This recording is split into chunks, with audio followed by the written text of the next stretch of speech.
అందరికీ ముందుగా నమస్కారం. నా పేరు వంగరి సాయి కుమార్, బూడుపల్లి జనసేన పార్టీ. జగన్ మోహన్ రెడ్డి అనే వ్యక్తి మీ అందరికీ తెలుసు ఆల్రెడీ.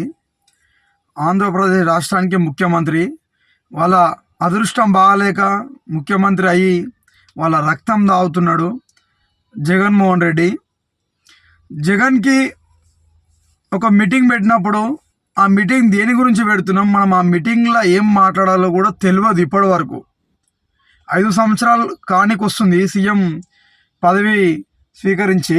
ఇప్పటి వరకు కూడా అవగాహన లేదు. ఏం మాట్లాడాలన్నా అని పేపర్ చూసుకుంటూ మాట్లాడతాడు. ఆ పేపర్ లేకపోతే చచ్చిపోతాడు. పేపర్ లేకపోతే మైకు ముందుకు రాడు, మీటింగ్ పెట్టాడు. Paper important. పేపర్ లేకపోతే జగన్ అనేటోడు లేడు. పేపర్ చూసుకుంటూ మాట్లాడతాడు. పేరుకు సీఎం. మరి ఆ సీఎం మరి ఉండనికో పోనికో రాష్ట్ర ప్రజలు 2024లో చెప్తారు.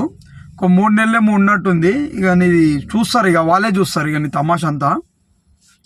జగన్ నేను ఏమంటున్నా అంటే, నువ్వు ఏం చేయాలనుకుంటున్నావో అది చేసుకో. లేకపోతే ఏదైనా ఆంధ్రప్రదేశ్ రాష్ట్రంలో కొత్త కంపెనీలు ఏమైనా తెచ్చి ఏదైనా అభివృద్ధి చేయాలి, కొంతమందికి అక్కడ ఉన్నటువంటి పేదలకి చదువుకున్న వాళ్ళకి ఏదైనా ఉపాధి కల్పించాలనుకుంటే కల్పించు. కానీ పవన్ కళ్యాణ్ గారు 3 పెళ్ళిళ్ళు అని ఊకే దాని గురించి మాట్లాడితే నువ్వు చిల్లరగాను అవుతావు జగన్. నువ్వు మాట్లాడుతుంటే అందరూ ఈలలు వేసుకుంటూ అరుస్తున్నారు తెలుసా? ఎందుకు అరుస్తున్నారు తెలుసా? వాళ్ళందరూ కేపాల్ గారిని చూసి ఎట్లా నవ్వుతారో, కేపాల్ గారిని చూసి ఎట్లా కామెడీ చేసుకుంటారో. కేపాల్ అంటే తెలుసు కదా, నువ్వు కూడా కేపాల్ గారిని అనుకొని ఇడు కేపాల్ గాడు ఏంద్రా అని చెప్పేసి నవ్వుతురాలు. నువ్వేమనుకుంటున్నావు అంటే నువ్వు కొట్టే డైలాగులకి నవ్వుతురేమో నువ్వు అనుకుంటున్నావు, కానీ నిన్ను చూసి కేపాల్ అనుకుంటారు వాళ్ళు. మరి కేపాల్కి ఎంత పెద్ద పేరుందో మరి నీకు తెలుసు కదా. మరి అలా అనుకుంటారు నిన్ను. మరి చూడు ఒకసారి, మీ చెల్లెనే నీ ఇంట్లో ఉండదు, మీ అమ్మనే నీ ఇంట్లో ఉండదు, అందరిని ఎల్దిగినావు ఇంట్లోకి వెళ్ళి. నువ్వు ఈరోజు మాట్లాడుతున్నావు అంటే అసలు మనిషివా జగన్ను? రాష్ట్రానికి ఏం చేస్తావు జగన్? నువ్వు దేనికి సీఎం అయినావు? ప్రజలు నేను ఎందుకు సీఎం చేసిర్రు? వాళ్ళకి ఇప్పటి వరకు ఏం చేద్దాం అనుకున్నావు, ఏం చేయబోతున్నావు చెప్పడానికి ఇప్పటి వరకు నోరు రాలే జగన్ నీకు.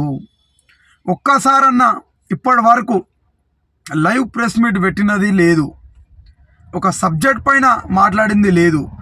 నువ్వు పెట్టిన ప్రెస్ మీట్లల్లా చూసుకో నువ్వే, ఈ ప్రెస్ మీట్ కరెక్టేనా నేను పెట్టింది అని. ఇప్పటి వరకు ఒక్క ప్రెస్ మీట్ కూడా కరెక్ట్ లేదు. మరి తాగొస్తావో అర్థం కాదు, మరి ఇంట్లో మీ వైఫ్తో మన కొట్లాడొచ్చి మన సర్కిట్లో మాట్లాడుతూ తెలియదు. ఈడ ఏమనంటే పవన్ కళ్యాణ్ 3 పెళ్ళిళ్ళు. అరే నీ అమ్మ, నువ్వు తెలియకుండా ఎన్ని పెళ్ళిళ్ళు చేసుకున్నావు అబ్బే? మేము చూసినామా నిన్ను? జగన్ నువ్వు ఓయో రూమ్కు పోతున్నావో, మరి ఇంకేటన్నా పోతున్నావో, మరి ఏ ప్యాలెస్లో పోతున్నావు మేము చూస్తున్నాం నిన్ను. ఇవన్నీ మాట్లాడాల్సి వస్తుంది జగన్. నువ్వు పవన్ కళ్యాణ్ గారికి 3 పెళ్ళిళ్ళు పవన్ కళ్యాణ్ గారు 3 పెళ్ళిళ్ళు అంటే నీ ప్యాలెస్, నీ ఓయో రూమ్లు, మరి నువ్వు ఎక్కడెక్కడ ఎన్నెల్లో జరుగుతున్నావు అన్నీ తీయాల్సి వస్తుంది జగన్. మరి నువ్వు బ్యాటింగ్ ఎట్లా ఆడిపించుడు నేర్పిస్తున్నావు అన్నీ తీయాల్సి వస్తుంది. ఎవరినైనా విమర్శించే ముందు వాళ్ళ కుటుంబ సభ్యులు, మన కుటుంబ సభ్యులు మనం మాట్లాడిన మాటలకి ఏ విధంగా తీసుకుంటారో ఒక్కసారి ఆత్మవిమర్శన చేసుకో.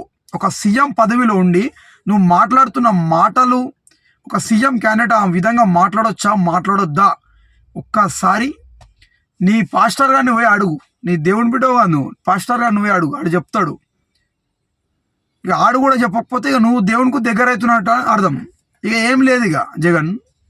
జరా నోరు అదుపులో పెట్టుకో జగన్, నోరు అదుపులో పెట్టుకొని మాట్లాడు.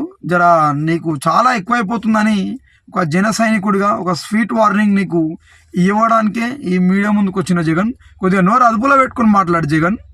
జై హింద్.